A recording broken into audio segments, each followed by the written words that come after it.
अस्सलाम वालेकुम। Programme night addition में हम आपको खुशामदीद कहते हैं। नाज़रीन, इलेक्शन कराने के मामले पर वाज़ेह आइन और कानून होने के बावजूद सुप्रीम कोर्ट ऑफ पाकिस्तान जो सियासी एक रस्साकशी है इसको ख़त्म करने के लिए पॉलिटिकल कंसेंसस को अहमियत दे रही है कि सियासतदान खुद ही इसका हल निकाल लें। लेकिन क्या सियासतदान इस बार सियासी हल तलाश करने में कामयाब हो पाएंगे? इसके बावजूद कि हुकूमती और PTI की मुज़ाकराती जो टीमें हैं ये 3 मुज़ाकरात के अदवार हो चुके हैं, अभी तक कोई रिजल्ट तो उसका नहीं निकला, कोई मुतफ़क़ा रास्ता भी सामने नहीं आ पाया है। पाकिस्तान तहरीक इंसाफ ये चाहती है कि हुकूमत 14 मई तक कौमी और 2 सूबाई असम्बलियाँ तहलील करे ताकि जुलाई या अगस्त में इलेक्शंस हो सकें। PDM हुकूमत का दूसरी तरफ ये मानना है कि मुल्क इस वक्त संगीन बहरान में है, मुआशी तौर पर IMF डील भी इल्तवा का शिकार है। फिर ऐसे में वफाकी बजट का जो मामला है ये तो निगरानी हुकूमत पर नहीं छोड़ा जा सकता।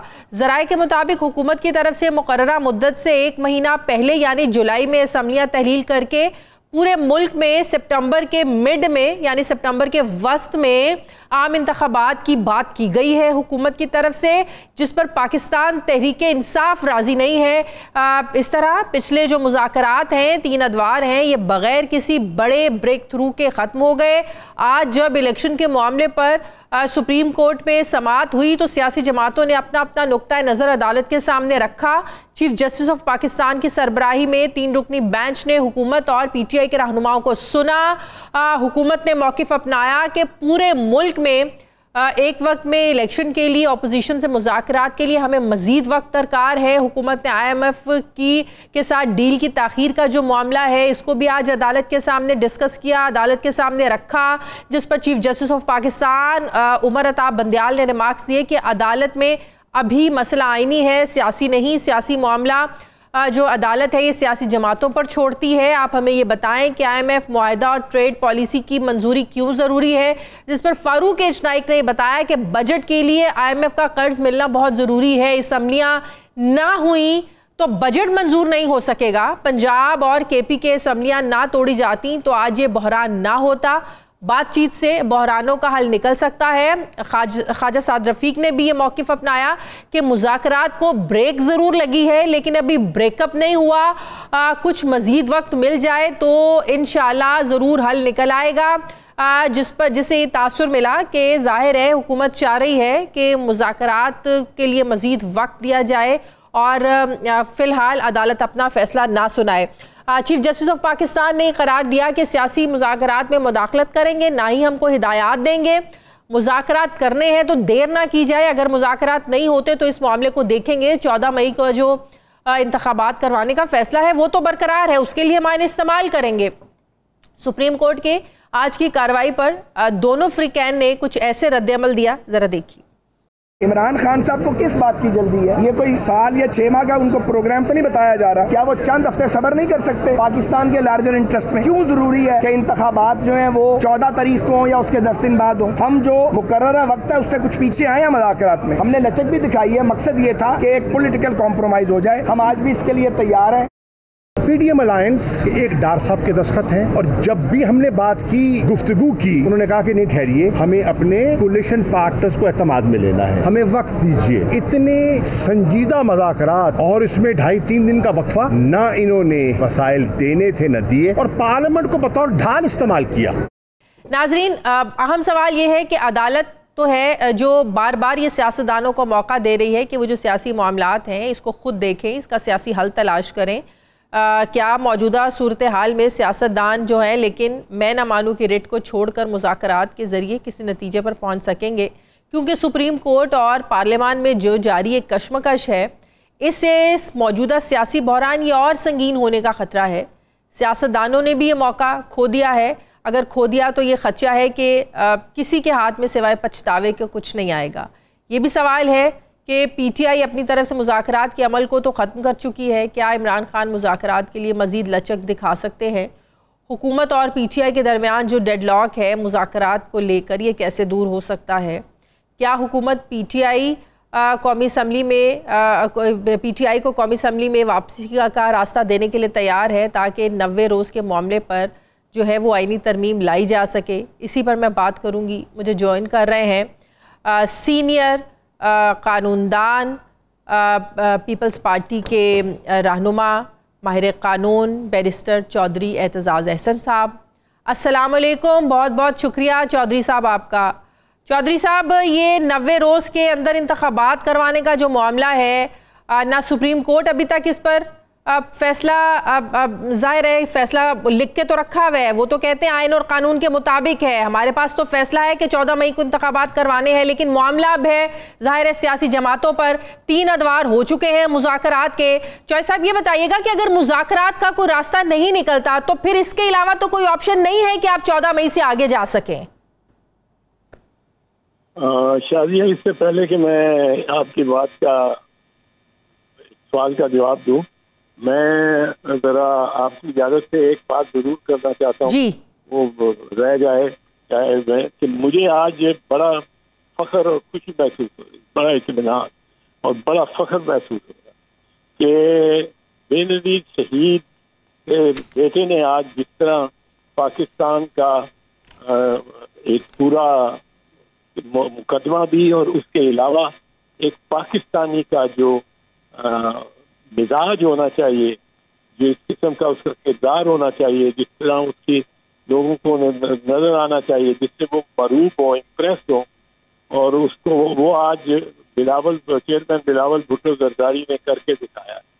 उन्होंने मुनासिब अंदाज में SCO के दाब्तों के तहत, दाब्तों में रहते हुए अपनी तकरीर की SCO फोरम में, और जो प्रेस कॉन्फ्रेंस की है उससे तो मजा बहुत सर फख्र से ऊंचा हुआ है कि इस किस्म का वजीर खारजा हमारे पास है, जो कि पूरी दिलचस्पी सारी ग्लोबल पॉलिटिक्स में भी ले रहा है। और You're right चौधरी साहब, बड़े हम्बली बिलावल ने बात भी की, लेकिन दूसरी तरफ ये जो तनकीद हो रही है खासकर PTI की तरफ से कि कश्मीर का मामला आप लोग छोड़कर चले गए, फिर जो पुलवामा हुआ, फिर जो मुसलमानों पर जुल्म है, फिर जो इंडिया में मुसलमानों पर जुल्म हो रहा है, इतना कुछ भारत हम लोगों के साथ कर रहा है, तो बिलावल का जाना ज़रूरी नहीं था, ये सब कुछ वर्चुअल भी हो सकता था। तो बिलावल के दौरे पर दूसरी तरफ तनकीद भी बड़ी कर रहे हैं लोग। नहीं भाई, देखें, एक चीज तो आप समझ लें, मैं तो कभी किसी इस बात की हक नहीं हूँ कि आपको एक प्लेटफॉर्म आपको मिल रहा और आप उसके बाहर बैठे। हम तो जब 17 सीटें हमारी आई थी नेशनल असेंबली में सारे पाकिस्तान में, तो हम तब भी बैठे थे कि प्लेटफॉर्म नहीं छोड़ना चाहिए। ये प्लेटफॉर्म छोड़ने की जो बात है ना, ये वैसे ही गलत। आप प्लेटफॉर्म पे जाएं और बात करें अपनी। आप उस प्लेटफॉर्म जो है, जो फोरम है SCO का, उसमें आप बामी अपने बाइलैटरल दो तरफा किसी मेंबर के साथ इख्तिलाफात या झगड़े या तनाज़े हैं, उन पे जिक्र उसके चार्टर में ही नहीं कर सकते, बात नहीं कर सकते। और उसके बाद उसने फौरन बाद जो चेयरमैन बिलावल ने प्रेस कॉन्फ्रेंस कर दिया, वो देखो फिर देखो, तो फिर देखो उसको, उससे तो मजा आता है जिस ज़र्फ के साथ और ज़रीफाना भी अंदाज में, बड़े रिलैक्स माहौल में, बड़े डिफिकल्ट क्वेश्चन को फेस किया। और बॉटम लाइन जो कही वो कही, जब तक इंडिया 4 अगस्त 2019 की पोजीशन पे वापस नहीं जाता, हमारे लिए दुश्वार है उनसे बातचीत भी करना। और फिर भी जब से बिलावल वैसे वजीर खारजा बने, आपको पहली दफा इतना खुश और इतना इम्प्रेस्ड और वाकई खुशी महसूस हो रही है? बड़े जब से वो वजीर खारजा बने दौरे ही कर रहे हैं। अच्छा, इस पर भी बड़ी तनकीद हुई, लेकिन क्या वाकई वजीर खारजा बनने के बाद आप इनको पहला जबरदस्त बिलावल का दौरा समझते हैं ये भारत का? नहीं, मैं पहले भी 2-3 मरतबा जब मुझे बहुत तो खुशी हुई, मैं बिलावल की तारीफ कर चुका हूँ बीच में। मतलब है, ये आपने बात की, कुछ किसी बात पे आदमी की एक सोच नहीं होती, बट आई थिंक ये तो बहुत आज पाकिस्तान को बहुत अच्छे अंदाज प्रोजेक्ट किया है बिलावल। That's good. चौधरी साहब, आप मेरे जरा सवाल की तरफ आए कि ये 14 मई के अलावा कोई ऑप्शन है हम लोगों के पास? सुप्रीम कोर्ट तो कह चुकी कि 14 मई का फैसला तो फिर है जिसके लिए हम आइन को बिल्कुल इस्तेमाल करेंगे, इसके अलावा कोई ऑप्शन नहीं है। सियासतदानों के पास भी कोई ऑप्शन नहीं है अगर मुज़ाकरात कामयाब नहीं होते? चौधरी साहब, दोनों तरफ से देखें, अब सियासतदानों के पास तो ऑप्शन है, और मुज़ाकरात में बुनियादी बात यही है कि असेंबलियों के इलेक्शन किस दिन हो अब अगर आप चीफ जस्टिस के इन ऑब्जर्वेशंस को भी जहन में रखें जो आपने अभी बताई हैं, तो वो कहते हैं कि जी 14 मई पे इलेक्शन होने का फैसला हमने कोई वापस नहीं दिया और वो बदस्तूर कायम है। अब वो बदस्तूर कायम तो है पर उस पर अमल दरामद नहीं हो सकता, अमल नहीं हो सकता। ये तो ह्यूमनली इम्पॉसिबल हो गया। ये तो अदालत भी तस्लीम करेगी अल्टीमेटली जब फैसला लिखेगी। आज लिखना शुरू करे, कल दिखाना शुरू करे, कब तो वो कह जी जिस वक्त वो फैसला लिख रहे हैं उस वक्त और उससे पहले भी कुछ वक्त रास्ते थे, ये इम्पॉसिबल हो गया ह्यूमनली कि सारी लिस्टें भी बने, वो छपे भी और फिर वो सारे पोलिंग स्टेशन पे भी पहुंचे और सारे पोलिंग के अमले को भी उसमें हिदायत दी जा सके, जा चुकी हो ये नहीं हो सकता। अब सवाल है कि क्या हो क्या सकता है, क्या इम्कान है। ये जो मेरा ख्याल है चीफ जस्टिस का ये कहना कि ये बार बार कहना कि हमारा 14 मई वाला फैसला जो है वो बिल्कुल कायम है, नहीं है 14 मई वाला, 14 मई का नहीं, मई तो 14 अभी आई नहीं, पर 14 मई को इलेक्शन करवाने का फैसला जो है वो उसमें से हम हटे नहीं है। ये इससे मुराद लगती है कि वो इसको शायद जहाँ तक इस फैसले का ताल्लुक है जो ये 14 मई वाला था उस पे तो वो शायद तौहीन अदालत की कार्रवाई की जानिब चल पड़े, क्योंकि अब उस पर अमल दरामद तो नहीं हो सकता। पर अमल दरामद किसने रोकने में मदद की है और किसने बरमला कहा है अदालत के बाहर, सिर्फ पार्लियामान के फ्लोर पे नहीं, पार्लियामान के फ्लोर के बाहर भी, कि हम मानते ही नहीं इस फैसले को। पार्लियामान के फ्लोर की तो फिर कुछ हो सकती है तकदीस, वो वहाँ भी। तो इन्हीं अदालत के जुमरे में कौन आएगा? सिर्फ प्राइम मिनिस्टर आएंगे, डार साहब आएंगे, या पूरी काबीना पर तो इन्हीं अदालत लग सकती है? नहीं, मेरा ख्याल है वो सारों पे तो नहीं लगाएंगे, कुछ को तो समझेंगे कि पार्टी डायरेक्शन से फॉलो करने का डिफेंस उसके बाद ही हो।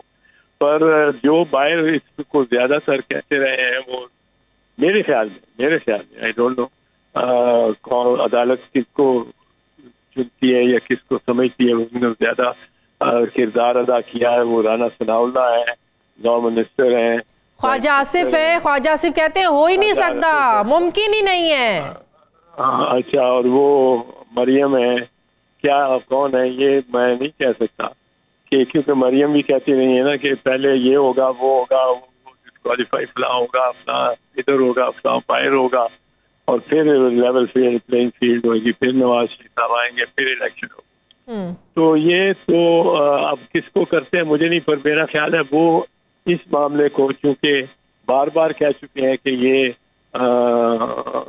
ये मामला जो है 14 मई वाले इलेक्शन का वो बरकरार है और बदस्तूर। अच्छा, तौहीन अदालत अगर लग गई 14 मई को, आप कह रहे हैं अब वो ह्यूमनली पॉसिबल भी नहीं है, तौहीन अदालत भी लग गई, देन व्हाट? मतलब कि तौहीन अदालत भी लगेगी लेकिन फिर भी तो इलेक्शंस नहीं हो सकेंगे? नहीं, फिर भी डेट देंगे जरूर एक इलेक्शन 30 अप्रैल जैसा दी थी, 14 मई जैसा दी थी। वो हिसाब 30 अप्रैल से 14 मई गए थे कि 14 दिन तकरीबन ज़ाया हो गए थे, और वो भी मतलब है इलेक्शन कमीशन और गवर्नमेंट की रुचि की वजह से, तो इसलिए उन्होंने 14 मई दे दी, 30 अप्रैल से 14 मई ले आए। अब इसी तरह कोई हिसाब खराब करके कोई रैशनल क्राइटेरिया बता के वो मंतक जिसमें हो। चौधरी साहब, हुकूमत की तरफ से जो एक महाज खुला हुआ है जजिस को लेकर, सुप्रीम कोर्ट को लेकर, आप मुसाहिर अली नकवी साहब देख लें, दूसरी तरफ हुकूमत का मौक़िफ़ है कि अगर फुल कोर्ट बन जाता तो जो भी फैसला होता हम मानते। फिर मलिक अहमद खान साहब की कल की प्रेस कॉन्फ्रेंस देख लें, 17 केसेस की डिटेल्स निकाल कर वो कहते हैं कि हमें पता चल जाता था, जजिस के नाम लेकर, चीफ जस्टिस समेत उन्होंने 3 जजेस के नाम लेकर बताया कि आप देखें इस फैसले में भी ये जज हैं, पनामा में भी ये जज हैं, फला केस में ये जज हैं। मतलब कि नौबत यहां तक आ पहुंची है कि अब बेंचेस बनते हैं तो पता चल जाता है फैसला आने से पहले के फैसला क्या होगा। तो ये जो एक कंट्रोवर्सी पैदा हो चुकी है जजेस को लेकर, सुप्रीम कोर्ट के फैसलों को लेकर, ये कितनी नुकसानदेह है हमारे अदलिया के लिए और अदलिया के जो फैसले हो चुके हैं उनके लिए? नहीं, मेरा ख्याल है कुछ तो पार्लियामेंटेरियन ऐसे हैं जितना ख्वाजा आसिफ है या इसहाक डार हैं जो बार बार कह रहे हैं, या राना सनाउल्लाह है, जिन्होंने बाहर हाउस से बाहर इतनी मरतबा कहा है, इस किस्म की बात की है कि वो तो लगता है खुद कुछ बम्बार का जैकेट पहन के या ट्रक ड्राइव कर रहे हैं, खुद कुछ ट्रक, और वो जाके लगना चाहते हैं सुप्रीम कोर्ट की दीवारों में जाके। ये अलामती तौर पे मैं अर्ज कर रहा हूँ, मतलब है इसको, तो वो जाके चक्कर मारना चाहते हैं, सर फोड़ना चाहते हैं अपने, मतलब कि खुद ही अपना नुकसान करना चाह रहे हैं इस तरह की बातें करके। हाँ नहीं, वो तो खुद खुश है। और मेरा ख्याल है कि कोर्ट को इससे बचना चाहिए, क्योंकि वो चाहते हैं, अब उनका वो चाहते ही है कि मुझे और चलो प्राइम मिनिस्टर को भी और लॉ मिनिस्टर एक 50-12 जितने ज्यादा हो उतना अच्छा है, क्योंकि उन्होंने देखो ना पहले इन्वॉल्व किया काबीना सारी को, फिर इन्वॉल्व किया पार्लियामेंट्री पार्टी अपनी सारी जो बैठी हुई है उसको इसमें, और वो चाहते हैं कि ज्यादा से ज्यादा पहले। मैं समझता हूँ कि इस वक्त तो बिल्कुल गुरेज करना चाहिए अदालत को, क्योंकि वो यही चाहते हैं कि हमारा एक बयानिया बन जाए इलेक्शन में कि हमसे भी देखें जी कितनी ज्यादती हुई, हमें हम फिर इलेक्ट होके आए, फिर हमें निकाल दिया, फिर दूसरी दफा निकाल दिया, तीसरी दफा निकाल दिया। अब वो उनका नैरेटिव और बनता कोई नहीं सिवाय इसके कि हमारे साथ देखें जो जुल्म हुआ हमें डिस्क्वालीफाई कर दिया। अच्छा, बतौर सीनियर सियासतदान अगर मैं आपसे पूछूं, आप समझते हैं कि अगर फुल कोर्ट बन जाता तो चीफ जस्टिस साहब भी सारी कंट्रोवर्सी से बच जाते, जो 2 और जजेस के नाम ले लेकर ये प्रेस कॉन्फ्रेंसेस कर रहे हैं हुकूमती लोग, ये भी कंट्रोवर्सी ना होती, फिर फुल कोर्ट का फैसला होता, फिर वो पीटीआई के खिलाफ होता या हुकूमत के, फिर मानना पड़ता, फिर सबको मानना पड़ता। बतौर सीनियर सियासतदान आप समझते हैं कि सुप्रीम कोर्ट को इस कॉन्ट्रोवर्सी से बचने के लिए बना देना चाहिए था फुल कोर्ट? मैं आपको 2 बातें कहूंगा। पहली बात कि बिल्कुल मैं समझता हूँ कि चीफ जस्टिस को बना देना चाहिए था फुल कोर्ट, क्योंकि फुल कोर्ट में 15 जजेस और वो सारा बिल्कुल कोई शायद।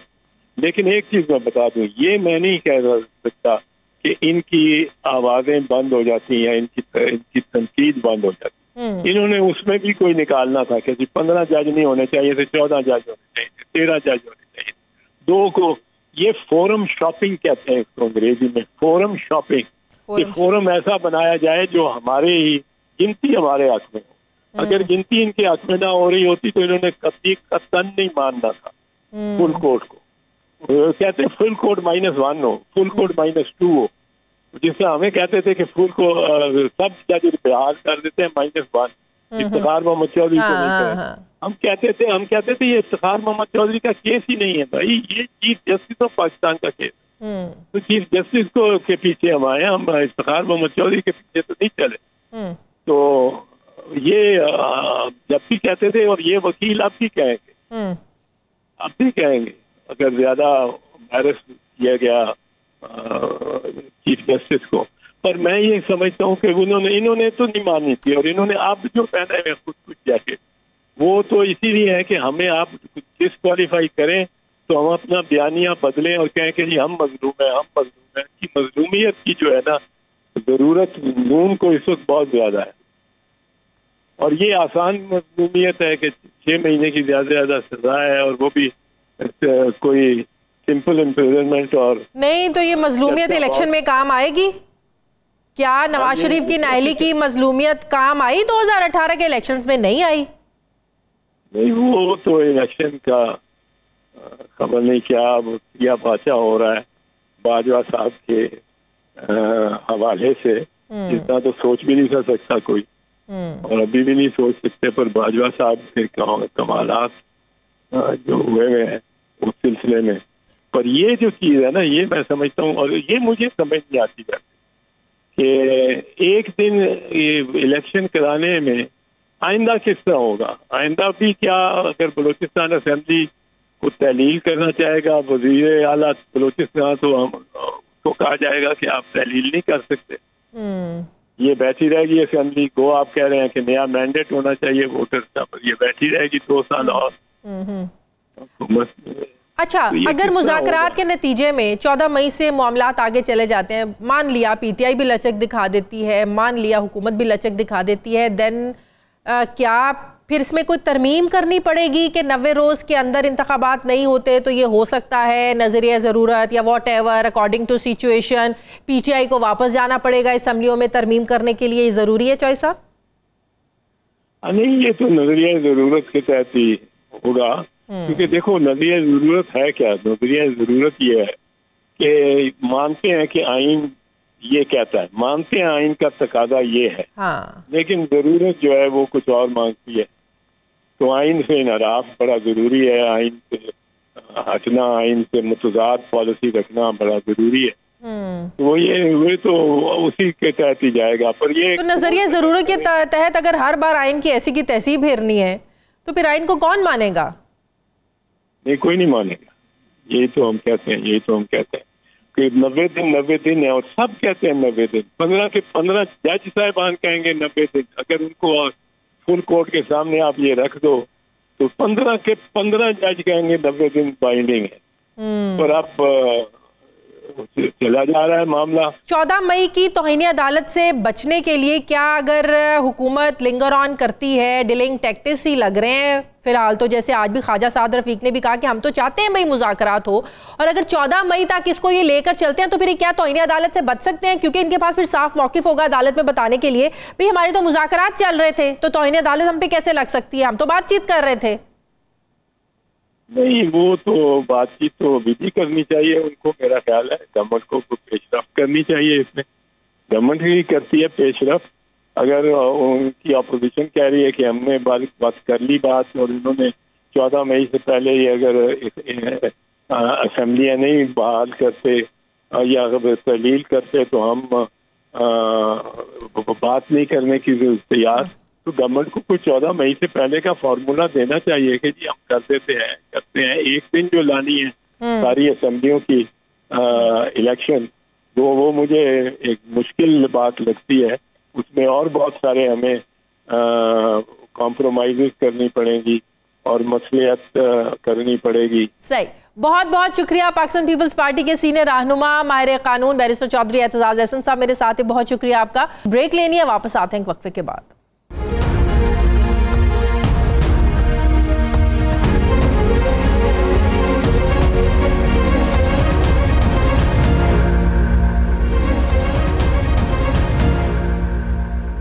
ब्रेक के बाद एक बार फिर से आपको खुशामदीद कहते हैं। पाकिस्तान तहरीक इंसाफ के सीनियर रहनुमा शफकत महमूद साहब मुझे ज्वाइन करें। अस्सलाम वालेकुम, बहुत बहुत शुक्रिया शफकत साहब आपका।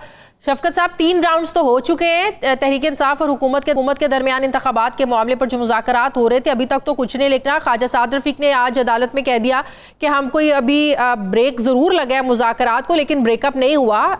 शाह महमूद कुरैशी साहब की बातों से लग रहा था कि नहीं, मुज़ाकरात से लगता है कि कुछ निकल ही नहीं सकता। आप लोग राज़ी हैं मुज़ाकरात को आगे और लेकर जाने के लिए? सर नहीं, मेरा ख्याल है कि हमारी पोजीशन तो बड़ी क्लियर है, और वो पोजीशन जो है हमने बता दी है उनको। और वो पोजीशन ये है कि अगर 14 से पहले असेंबलीज डिसॉल्व हो के कोई नई तारीख आती है मुतफिका तौर पे, तो फिर तो ठीक है। शफकत साहब, ये बताइएगा कि आप लोग तो फ्लेक्सिबिलिटी दिखा भी रहे हैं कि चले, हम ये भी चाहते हैं कि पूरे मुल्क में एक दिन इंतखाबात हो जाए, लेकिन इसके लिए ज़रूरी है कि 14 मई से पहले आप लोग असेंबलीज को डिसॉल्व करें। हुकूमत की तरफ से डेडलॉक किस चीज़ पर है? आप लोग तो फ्लेक्सिबिलिटी दिखा रहे हैं, वो लोग किस बात पे अटके हुए हैं? जी, उनकी ख्वाहिश नहीं है कि वो 14 मई से पहले करें। वो कहते हैं जी बजट है, और ये बिल्कुल ही एक ऐसा बहाना है जिसकी कोई सारे ना पैर है। पहले हमारे तारीख में अगर आप देखें तो केयर टेकर गवर्नमेंट से बजट दिए हैं, वो कहते हैं नहीं जी हम बजट देंगे, बजट के बाद करेंगे, और उसकी डेट जो है वो इलेक्शन की वो सितंबर अक्टूबर में ले जाना चाहते हैं। और उनके क्या मोटिव्स हैं, क्या वो क्यों ले जाना चाहते हैं, उसके पीछे मुहर्रकात क्या है। तो बात यह है कि अगर वो वाकई पुरखलूस हैं और वाकई चाहते हैं कि इलेक्शन हो, तो बजट का बहाना जो है वो तो नहीं चलेगा। फिर तो यही है कि 14 मई से देखें, हमारा प्रॉब्लम ये है कि हमें उनकी किसी बात पे एतबार नहीं है, और इसलिए हम कहते हैं कि अगर आप एक मुतफिका चीज करना चाहते हैं और उसके लिए कॉन्स्टिट्यूशनल अमेंडमेंट भी करनी पड़ेगी, लेकिन वो भी हम तैयार हैं बशर्ते के 14 मई से पहले ये फैसला हो जाए कि असेंबलियां डिसॉल्व हो जाएंगी और उसके बाद इलेक्शन की डेट मुकर्रर हो जाएगी। लेकिन आप ये भी देखें ना कि IMF से पैसे तो हमें अभी तक नहीं मिल रहे हैं, और IMF निगरान हुकूमत से कैसे डील करेगी? बातचीत तो सारी ये लोग कर रहे हैं, और ये बात दुरुस्त है कि अगर आपने बजट पेश करना है तो आपको IMF से पैसों की ज़रूरत है। बहुत सी चीज़ें ऐसी हैं जो अभी हम करने की कोशिश कर रहे हैं, तो वो करेंगे तो IMF से पैसे मिलेंगे। तो निगरान हुकूमत तो IMF से डील नहीं करेगी, ना ही IMF डील करेगा। नहीं, एक है, पहले तो बात यह है कि ये 8 महीने से IMF से डील कर रहे हैं, इनको कुछ नहीं मिला IMF से।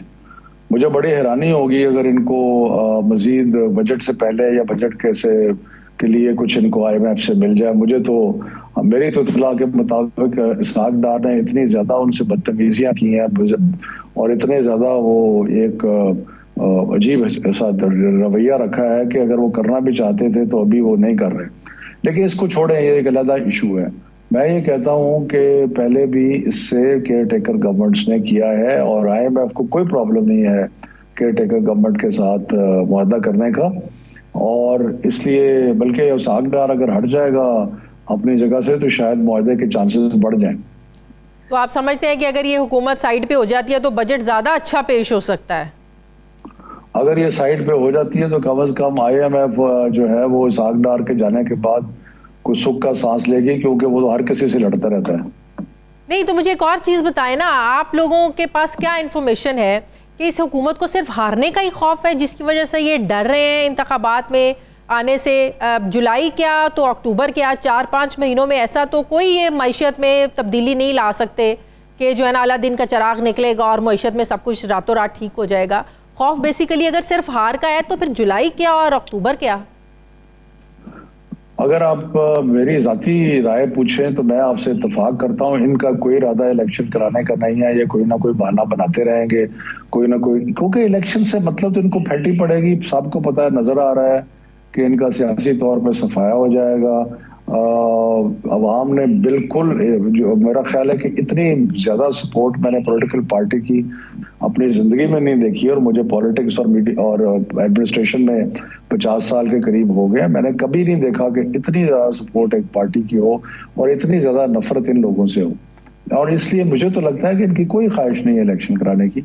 लेकिन बहरहाल ये बाकी बहाने हैं कि ये बजट है जी, फलां है जी, ये अगर वाकई तो 50 सालों में आपने अदालतों को इतना कंट्रोवर्शियल होते देखा है कि बेंचेस बने तो ये तासुर मिलना शुरू हो जाए कि अच्छा इस केस का ये बेंच है तो फिर इसका तो फैसला यही होगा? मेरे ख्याल में 50 सालों में आपने ये भी नहीं देखा होगा। नहीं, 54 से लेके अदालतें माशाल्लाह ऐसे ऐसे फैसले देती रही हैं कि जिनकी कोई नज़ीर नहीं मिलती। लेकिन जो अभी आपने चीफ जस्टिस ने जो किया है वो उनका अख्तियार है। उसके अंदर ये कहना कि जी ये 8 जज जो है उन पे एतबार नहीं है, तो अब किस पे एतबार किया जाएगा? वो कहते हैं फुल कोर्ट बन जाता तो फिर कुछ भी फैसला आता होता तो हम मानते हैं। वो आज भी ये चाहते हैं कि फुल कोर्ट बन जाए। ये लोग तो फुल कोर्ट तमाशा बनाने के लिए करना चाहते हैं ना, लेकिन 8 जज अगर बैठे हैं तो उसका मतलब मेजॉरिटी तो सुप्रीम कोर्ट की मौजूद है। कल आप लोग इजहार यकजहती चीफ जस्टिस से करने के लिए जो रैलीज निकाल रहे हैं, क्या उसका यही मकसद है? 14 मई का इंतखाबात, मामला तो अदालतों में है, तो फिर इस तरह की रैलीज का क्या फायदा? नहीं, हम इजहार यकजहती कर रहे हैं, सुप्रीम कोर्ट के साथ खड़े हैं, चीफ जस्टिस के साथ खड़े हैं, और यही हमारी इस्तदा है कि इलेक्शन कराए। देखिए कौम इस अजाब में से कैसे निकलेगी? और कोई तरीका नहीं है इस अजाब में निकलने का सिवाय इलेक्शन के। और अगर अब ये मुआशी बहरान, सियासी बहरान, जितने भी बहरान है, इनका कोई हल नहीं है सिवाय इसके कि इलेक्शन कराया जाए। शफकत साहब, टीवी चैनल से हटकर पीछे आप लोग एक दूसरे से मिलते भी हैं, नून लीग में भी आपके दोस्त होंगे, पीपल्स पार्टी में भी, क्या वो टीवी चैनल से हटकर प्राइवेट डिस्कशंस में भी अपने स्टांस पर ही कायम है, या वो समझते हैं कि वाकई इन मामलात का ये जो सियासी बहरान है हाल इलेक्शंस ही है, लेकिन दोनों तरफ से जो लोग हैं पार्लियामेंटेरियंस हैं मजबूर हैं अपनी अपनी क़यादत की वजह से? नहीं, इत्तेफाक से मैं कुछ ज़्यादा मेरी मुलाकात नहीं है, लेकिन ये मैं आपको बता सकता हूँ कि जितने भी सियासी लोग हैं इनके वो इंतहाई खौफ में हैं, कि उनको पता है कि इलेक्शन आ रहा है, और इलेक्शन में तो किसी PMLN के या पीपल्स पार्टी के, पीपल्स पार्टी तो फिर भी सिंध में कुछ सीटें ले जाएगी, और उसका वो समझती है कि उसका एक बेस है सिंध के अंदर। PMLN का तो सफाया होने का टोटल चांस है, और JUI का भी। पंजाब में भी आप समझते हैं कि नून लीग बिल्कुल अब फारिग हो जाएगी? क्योंकि अभी भी आप लोगों की जब हुकूमत थी तो बड़ी थिन मेजॉरिटी थी। नहीं, अब तो हालात बिल्कुल तब्दील हो गए। इन्होंने जो माशाल्लाह अवाम पे जुल्म ढाए हैं, इन्होंने जिस तरीके से ये महंगाई की है, जिस तरीके से इनकी पुरानी चोरा चकारी की जो दास्तानें हैं, अवाम तो इनको टोटली रिजेक्ट करके बैठी हुई है, और इसलिए तो ये इलेक्शन के करीब आना भी नहीं चाहती। नहीं, वो इलेक्शन के करीब इसलिए भी नहीं आना चाहते, एक सोच भी है, नून लीग का एक धड़ा भी है जिसको मरीम नवाज का धड़ा बोला जाता है, वो समझती हैं और वो ये कहती हैं कि जब तक नवाज शरीफ वापस नहीं आएंगे तब तक इलेक्शन नहीं हो सकते, जब तक लेवल प्लेइंग फील्ड नहीं होगी, नवाज शरीफ की सारी सजाएं वापस नहीं होगी, इलेक्शन नहीं हो सकते। बहरहाल किसने रोका नवाज शरीफ को आने को? वो तो 50 रुपए का स्टाम्प पेपर के दे के गए हुए हैं, उनको रोका तो नहीं किसी ने आने से। आए, आके अपने लीगल चैलेंजेस जो है उनको भी फेस करें और इलेक्शन में भी हिस्सा लें। सजाएं माफ हो तो वो आए ना, मसला ही सजाओं का है। अब आएंगे तभी माफ होगी ना, वहां बैठे तो माफ नहीं होगी ना। सही, बहुत बहुत शुक्रिया शफकत महमूद साहब मेरे साथ थे तहरीक इंसाफ में, बहुत शुक्रिया। मुझे ब्रेक लेनी है, नाज़रीन वापस आते हैं एक वक्फे के बाद।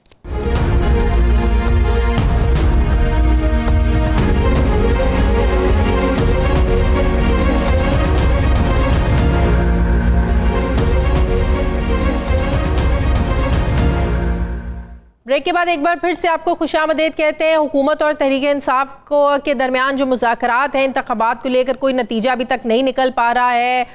सुप्रीम कोर्ट ने भी ये कहा है कि 14 मई को इलेक्शन करवाने के हवाले से हुक्म तो बरकरार है, लेकिन जो सियासी जमातें मुज़ाकरात कर रही हैं ये सुप्रीम कोर्ट के कहने पर कोई मुज़ाकरात नहीं करी। सुप्रीम कोर्ट कल वाज़े ये कर चुकी है, 27 अप्रैल की जो उनकी समाअत थी उसको लेकर जो कल हुक्मनामा आया है उसमें सुप्रीम कोर्ट ने ये वाज़े किया है कि जो हुकूमत और तहरीक इंसाफ मुज़ाकरात कर रहे हैं ये सुप्रीम कोर्ट की ऐसी कोई हिदायत नहीं थी, ऐसा कोई हुक्म नहीं था, ये सियासी जमातें अपने तौर पर बातचीत कर रही हैं।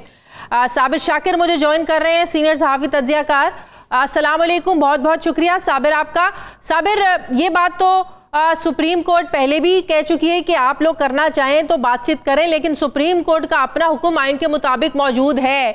14 मई आने में भी कौन सा एक हफ्ता रह गया है, ज़्यादा दूर नहीं है 14 मई, लेकिन हुकूमत चाहती है कि अभी भी मुज़ाकरात हों।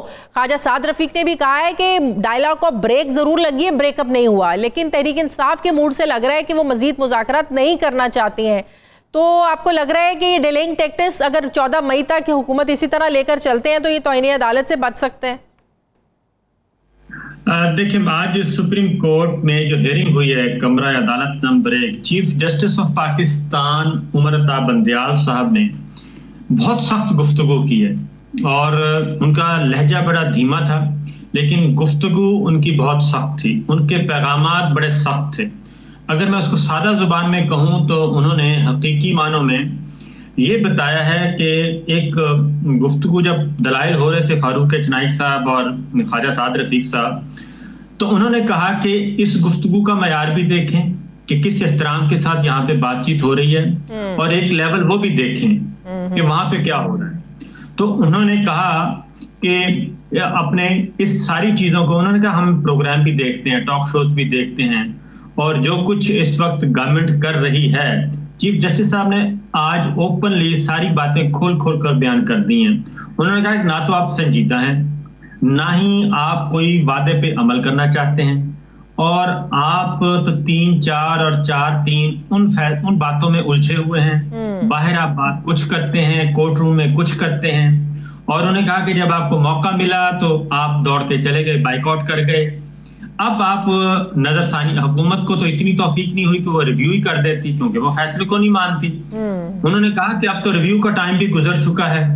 इसलिए खास तौर पे उन्होंने कहा कि बड़े ही तहम्मुल में उन्होंने कहा कि हम हर कुर्बानी देने को तैयार हैं, हमने डरना नहीं है, हम आइन को देख रहे हैं। सियासी मामला आप जाने, आपके मामला जाने, IMF के साथ बातचीत आपकी 6 माह चलती है, साल चलती है, 2 साल चलती है, ये भी आपके इशूज हैं, सियासी इशूज हैं। हम आइन और कानून के अंदर रह के बात करेंगे। फिर उन्होंने एक और बात भी की, उन्होंने कहा कि जस्टिस अतर मिनल्ला साहब ने एक असेंबली रेस्टोरेशन की बात की, आपने उस तरफ भी कोई तवज्जो नहीं दी, तो इसका मतलब है कि गवर्नमेंट पहले दिन से बदनीयत है और रहेगी। इसलिए आज वो इस मामले में कम से कम इसको और दूसरे मुकदमे को बिल्कुल अलग अलग वो देखेंगे। और उसकी रीजन ये है कि अभी तो सिर्फ रिकॉर्ड मांगा है, अभी रिकॉर्ड मांगा है रूल्स एंड प्रोसीजर्स एक्ट जो इन्होंने मंजूर किया उसका और कायमा कमेटी का अभी रिकॉर्ड मांगा है। तो इनके हाथ पांव इतने फूल चुके हैं कि ये बजाय इसके कि उस तरफ आए, ये क्या कर रहे हैं, ये कर रहे हैं जस्टिस मज़ाहिर अली अकबर नकवी साहब जजेस का मीडिया ट्रायल करना चाह रहे हैं। अब उनका मामला जो सुप्रीम जुडिशियल काउंसिल से हटके वो लेके जा रहे हैं क्योंकि वहां पे इनकी दाल निकल रही। अब वो लेके जा रहे हैं पब्लिक अकाउंट कमेटी में। अब पब्लिक अकाउंट कमेटी की हैसियत क्या है?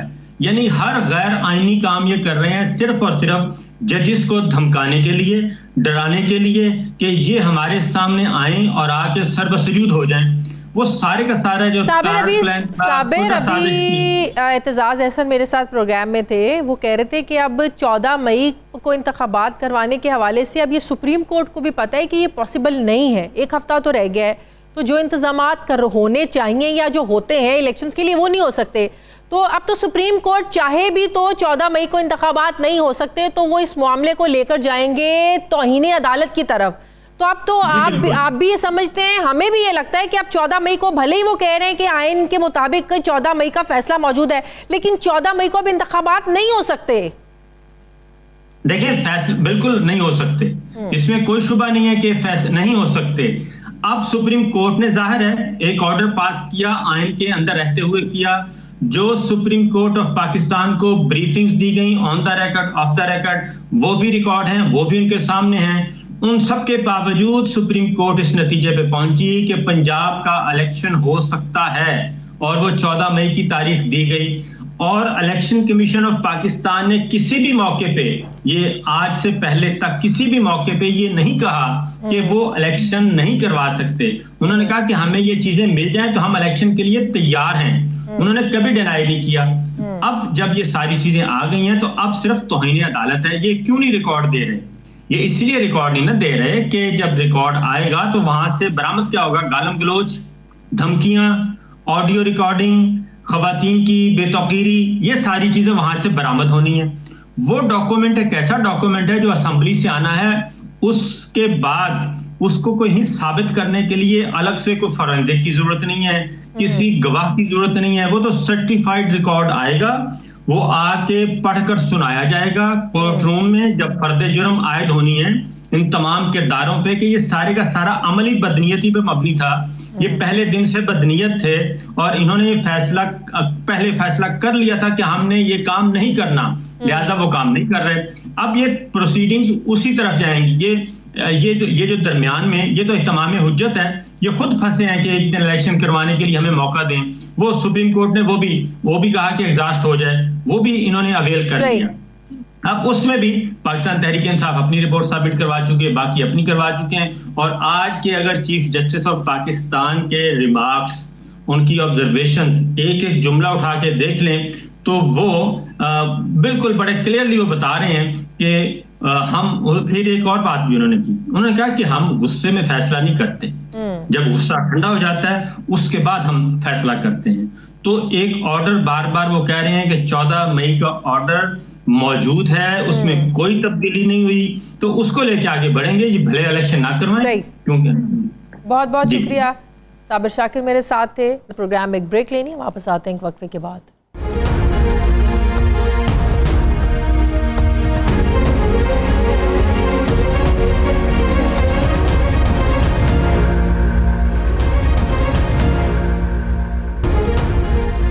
ब्रेक के बाद एक बार फिर से आपको खुशामदीद कहते हैं। नाजरीन, भारत की तरफ से मकबूजा कश्मीर की खुसूसी हैसियत ख़त्म करने के बावजूद पाकिस्तानी वज़ीर ख़ारजा बिलावल भुट्टो ज़रदारी शंघाई ताउन तंजीम के वज़राए ख़ारजा काउंसिल के इजलास में शिरकत के लिए भारत गए। 2011 के बाद से बिलावल भुट्टो ज़रदारी वो पहले वज़ीर ख़ारजा हैं जो भारत के दौरे पर गए हैं। नाजरीन, ये दौरा एक ऐसे वक्त में हुआ है जब जौहरी हथियारों से लेस दोनों ममालिक पाकिस्तान और भारत के दरमियान ताल्लुकात बहुत से इशूज़ हैं जिसकी वजह से तनाव और सर्दमहरी का शिकार है। मसला कश्मीर एक बहुत बड़ा इशू है, इसका हल ना होना, भारत की तरफ से मकबूजा कश्मीर की खुसूसी हैसियत को बदलना, ये भी बहुत बड़ी वजह है। ये पहले ही कहा जा रहा था कि इस कॉन्फ्रेंस पर पाकिस्तान और भारत के दरमियान जो दो तरफ़ा मुज़ाकरात हैं उनका कोई इम्कान नहीं है और ना ही कश्मीर की खुसूसी हैसियत की बहाली पर और ये बात एजेंडे में शामिल होगी। तो क्या फिर ये सवाल उठा कि क्या पाकिस्तान ने इस पर कोई समझौता कर लिया है? पाकिस्तान और भारत के अलावा दुनिया भर के मीडिया में बिलावल भुट्टो ज़रदारी का ये जो विज़िट है ये टॉक ऑफ द टाउन बना हुआ है। कोई इसके हक़ में और कोई इसकी मुखालिफत में बात कर रहा है। अपोजिशन जमात PTI की राय भी इस मामले पर तकसीम है। साबिक वज़ीर ख़ारजा और PTI के रहनुमा शाह महमूद कुरैशी ये समझते हैं कि शंघाई ताउन तंजीम एक अहम इलाकाई फोरम है जिसका पाकिस्तान को इस्तेमाल करना चाहिए। दूसरी तरफ इमरान खान, शीरी मज़ारी और फवाद चौधरी ये समझते हैं कि बिलावल भुट्टो जरदारी का कश्मीर को इग्नोर करके भारत जाना ये अमेरिका और मोदी की खुशनुदी हासिल करने जैसा है। फवाद चौधरी कहते हैं कि हुक्मरान मोदी को खुश करने के लिए हर हद को पार करने को तैयार हैं। हुक्मरानों के नज़दीक कश्मीरियों पर मजालिम और भारत में मुसलमानों और अक़लियतों के साथ जुल्म की कोई इनके नज़दीक अहमियत नहीं है। फिर ये भी सवाल उठाया जा रहा है कि बिलावल भुट्टो जरदारी वर्चुअल तरीके से भी इजलास में शरीक हो सकते थे, तो वो खुद भारत क्यों गए। गोवा में पाकिस्तानी वज़ीर ख़ारजा और भारतीय हमअनसब ने एक दूसरे से हाथ मिलाया। क्या ये मुसाफिया दो तरफ़ा बातचीत की बुनियाद साबित हो सकता है? क्या यहाँ से मसला कश्मीर के हल के लिए कोई राह निकल सकती है? पाकिस्तान और भारत के वज़ीर ख़ारजा ने बज़ाहिर तो कोई बदमज़गी तो नहीं देखी, ज़ाहिर है कोई डिप्लोमेटिक नॉर्म्स भी होती हैं, लेकिन दोनों ने अपनी अपनी तकारीर में एक दूसरे पर अपनी अपनी रवायती जो मुल्की पॉलिसीज़ हैं उनको वाज़े ज़रूर किया है। बिलावल भुट्टो जरदारी ने भी कॉन्फ्रेंस से ख़िताब किया जिसमें उन्होंने भारत का नाम लिए बग़ैर मकबूजा कश्मीर में भारत के यकतरफ़ा इक़दामात को कंडेम किया। बिलावल भुट्टो जरदारी ने कहा कि आलमी क़वानीन और अक़वाम मुत्तहिदा की करारदादों के ख़िलाफ़ उठाए जाने वाले गैर कानूनी इक़दामात दरअसल शंघाई ताउन तंजीम के मकासद की नफ़ी हैं। बिलावल भुट्टो जरदारी ने इस बात पर भी जोर दिया कि हमें सिफारती डिप्लोमेटिक पॉइंट स्कोरिंग के लिए दहशतगर्दी को बतौर हथियार इस्तेमाल नहीं करना चाहिए। इजलास के बाद प्रेस कॉन्फ्रेंस से में बिलावल भुट्टो जरदारी ने खुलकर फिर भारतीय इक़दामात पर तनकीद भी की। बिलावल भुट्टो ने कहा कि दो तरफ़ा बातचीत के लिए भारत को साजगार माहौल बनाने की ज़रूरत है। नाज़रीन, दूसरी तरफ भारतीय वज़ीर ख़ारजा ने कॉन्फ्रेंस में तकरीर करते हुए पाकिस्तान का नाम लिए बगैर वही ब्लेम गेम की कि सरहद पार से दहशतगर्दी को रोकना इस फोरम का अहम एजेंडा है। यहाँ ये बात भी काबिल गौर है कि इंडिया इस वक्त शंघाई ताउन तंजीम का सरबराह है। वज़ीर ख़ारजा के बाद इस फोरम का सरबराही इजलास जुलाई के शुरू में अब भारत में होना है, तो इस इजलास में शिरकत के लिए पाकिस्तानी वज़ीर आज़म भी भारत जाएंगे या नहीं? क्या इन सफारती कोशिशों से मुल्की वक़ार बुलंद होगा? बिलावल भुट्टो के इस दौरे को लेकर तनकीद जो हो रही है, मैं बात करूँगी इस दौरे में सीनियर सहाफ़ी तज्ज़ियाकार मुजाहिद बरेलवी भी शरीक हैं, उनसे बात करते हैं। अस्सलाम वालेकुम, बहुत बहुत शुक्रिया मुजाहिद साहब आपका। दुनिया में इसको लेकर बहुत ज़्यादा बातचीत भी हो रही है पाकिस्तान इंडिया के ताल्लुकात को लेकर, लेकिन पाकिस्तान की बात करें तो इसमें बिलावल भुट्टो जरदारी पर एक तबका ऐसा है जो तनकीद कर रहा है और दूसरा तबका ऐसा है जो बहुत इसको सराह रहा है कि बिलावल भुट्टो जरदारी ने बड़ी मैच्योरिटी का मुजाहरा किया है वहाँ पर। मुजाहिद साहब, वज़ीर ख़ारजा बिलावल भुट्टो जरदारी वैसे तो बहुत जब से वज़ीर ख़ारजा बने हैं दुनिया के मुख्तलिफ ममालिक के दौरे ही करें, लेकिन भारत का उनका ये पहला इस तरह दौरा है। इवन के 2011 के बाद किसी भी वज़ीर ख़ारजा का, पाकिस्तानी वज़ीर ख़ारजा का पहला ये दौरा है। आपने कैसे देखा वज़ीर ख़ारजा की वहाँ मौजूदगी को, क्योंकि पाकिस्तान के बहुत से हल्के इस पर तनकीद भी करे कि बिलावल भुट्टो जरदारी को नहीं जाना चाहिए था, ये सब कुछ वर्चुअल भी हो सकता था। लोग चंद पार्टियां, चंद चैनल के एंकर पर्सन कहने लगे मत जाए। पॉलिसी होती है कि उसका बैकग्राउंड होता है। फिर बिलावल से एक्सपेक्ट थी कि वो जिसके वालदा बड़ी बोल्ड थी, स्टेप लेती थी, जिनके नाना स्टेप लेते थे, तो बिलावल ने उस आगे चलते बड़ा करेजियस स्टेप लिया जो लेना चाहिए था। क्यों नहीं जाए भाई? एक तो बात ये, और दूसरे कुछ लोग क्रिटिसाइज कर रहे थे उस कहने पे नहीं जाए। वो है कौन? हुकूमती ताकत है कि अगर तो ये पहली बात तो ये। तो ये कहते ये कॉन्फ्रेंस 48 घंटे की थी, जहाँ कॉन्फ्रेंस हो रही थी वहाँ हम लोग मौजूद नहीं थे। एक मीडिया सेंटर था, वहाँ मौजूद था। हाँ, ये जरूर बात है कि बिलावल साहब ने वक्त निकाला, पाकिस्तानी सहाफियों के साथ पहली गुफ्तगू की, वो मेरे ख्याल PTV पे आ चुकी भी होगी। कुछ ऑफ द रिकॉर्ड बातें हुई हैं, कहने मेरी भी कुछ थोड़ी देर मुलाकात हुई है, और हम भी ये चाहते हैं कि उन बातों को सामने ना लाएं जिससे दूरियां हों, जिससे नफरत हो, जिससे दुश्मनी बढ़े, जैसा कि एक इंडिया एग्रेसिव जो इनका मीडिया कर रहा था। मैं देख रहा था कि एक साथ मुसलसल उनको बार बार वही याद दिला रहे थे, फला लश्कर, फला ये। तो हम लोग ने तो कोशिश की कि हम इस तरह के हॉस्टिलिटी करना सवाल करें, न जवाब लें। नहीं, लेकिन ऐसा एक प्लेटफॉर्म बिल्कुल सही है, प्लेटफॉर्म को छोड़ना नहीं चाहिए। अगर बिलावल भुट्टो जरदारी वहाँ पर गए हैं, लेकिन जो पाकिस्तान के कंसर्न हैं कश्मीर को लेकर, मुसलमानों को लेकर, ऐसा ही प्लेटफॉर्म होता है जिस पर बात करने की जरूरत होती है। तो इस पर तो देखिए, ये तो था शंघाई कॉन्फ्रेंस, इसका कोई ताल्लुक ये बायलैटरल दो मुल्कों के दरमियान नहीं था। ये अब 8 साल से इजलास हो रहे हैं। पहली बार जो है ये इंडिया में हुआ, और इसमें शायद अब ईरान भी शामिल हो गया है। जब बायलैटरल इस तरह की जब कॉन्फ्रेंसें होती हैं, उनका पहले से एजेंडा होता है।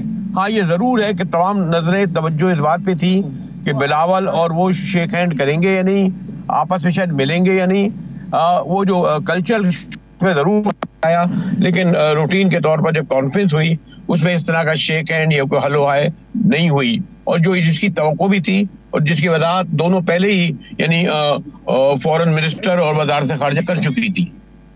लेकिन इस चीज पर भी बड़ी तनकीद हुई कि बिलावल भुट्टो गए, उन्हें भारतीय वज़ीर खारजा ने रिसीव नहीं किया। फिर हमारे ज़हनों में भी सवाल उठे, क्या आपको भी ये इन्फॉर्मेशन है कि जो बाकी ममालिक के वज़ीर खारजा गए, क्या उनका ये प्रोटोकॉल था कि किसी के लिए भी नहीं जाना या सिर्फ बिलावल भुट्टो के लिए नहीं जाना? नहीं, किसी के लिए नहीं। और ये इस तरह की कॉन्फ्रेंस जरूरी नहीं होता। ये जरूरी थोड़ी है कि प्राइम मिनिस्टर जाए तो वहाँ प्राइम मिनिस्टर ही लेने आए। वहाँ तो व्हाइट हाउस में रिसीव किया जाता है। हमारे जब हेड ऑफ द स्टेट जाते थे वो हेलीकॉप्टर में उड़ के, ये चीजें ये इम्पोर्टेंट नहीं है। देखिए, इम्पोर्टेंट बात ये है बिलावल भुट्टो जरदारी यहाँ आए, एक पॉजिटिव उन्होंने यहाँ पर लुक दिया, और जो वो तमाम जो बातें आप कह रही हैं वो डिस्कस भी मीडिया में हुई हैं। हाँ। लेकिन उनका एक जुर्माना कदम ये था, ना आते तो इंडिया खुश होता, उन्हें मौका मिलता कि ये भाग रहे हैं। वो डिफेंसिव पे चले गए बिलावल साहब के यहाँ आने पर कि ये कैसे आए, ये बात ध्यान में रखिए। लेकिन दोनों तरफ से गर्मजोशी आपको नजर आई या सर्द महरी आपको नजर आई इंडिया और भारत के ओहदेदार? देखिए, ये शॉर्ट विजिट था 24 घंटे का। जो हम लोग कॉन्फ्रेंस अटेंड करते हैं हमें पता होता है कि टाइम बहुत कम होता है मिलने मिलाने का, देखने का। हम भी ऑफिशियल मीटिंग में थे। दोनों तरफ के आवाम का आपको पता है, सिवाय उन लोगों के जो इंतहा पसंद है, जो पुराने से चले आ रहे हैं राष्ट्रीय सेवक सिंह के, आम आदमी हमें यहाँ जो गोवा है खासतौर पर बड़ा अच्छा वेलकम मिला। कोई हमें एयरपोर्ट पे प्रॉब्लम नहीं हुई, कोई हमें बॉर्डर में हुई नहीं हुई। तो आम आदमी खासतौर पर, ये तो ऐसे भी आइसोलेटेड जगह पे है, बड़ा खूबसूरत साहिल है, ये लोग बड़े पुरअमन हैं। तो यहाँ पर तो उस तरीके से हमें कहीं एहसास नहीं हुआ कि हम किसी दुश्मन मुल्क के टेरिटरी में मौजूद हैं। बहुत बहुत शुक्रिया मुजाहिद बरेलवी साहब, मेरे साथ मौजूद थे। नाज़रीन, हमारे प्रोग्राम का वक्त खत्म हो गया। फीडबैक जरूर दें, अपना ख्याल रखें, मुझे इजाजत दें। अल्लाह हाफ़िज़।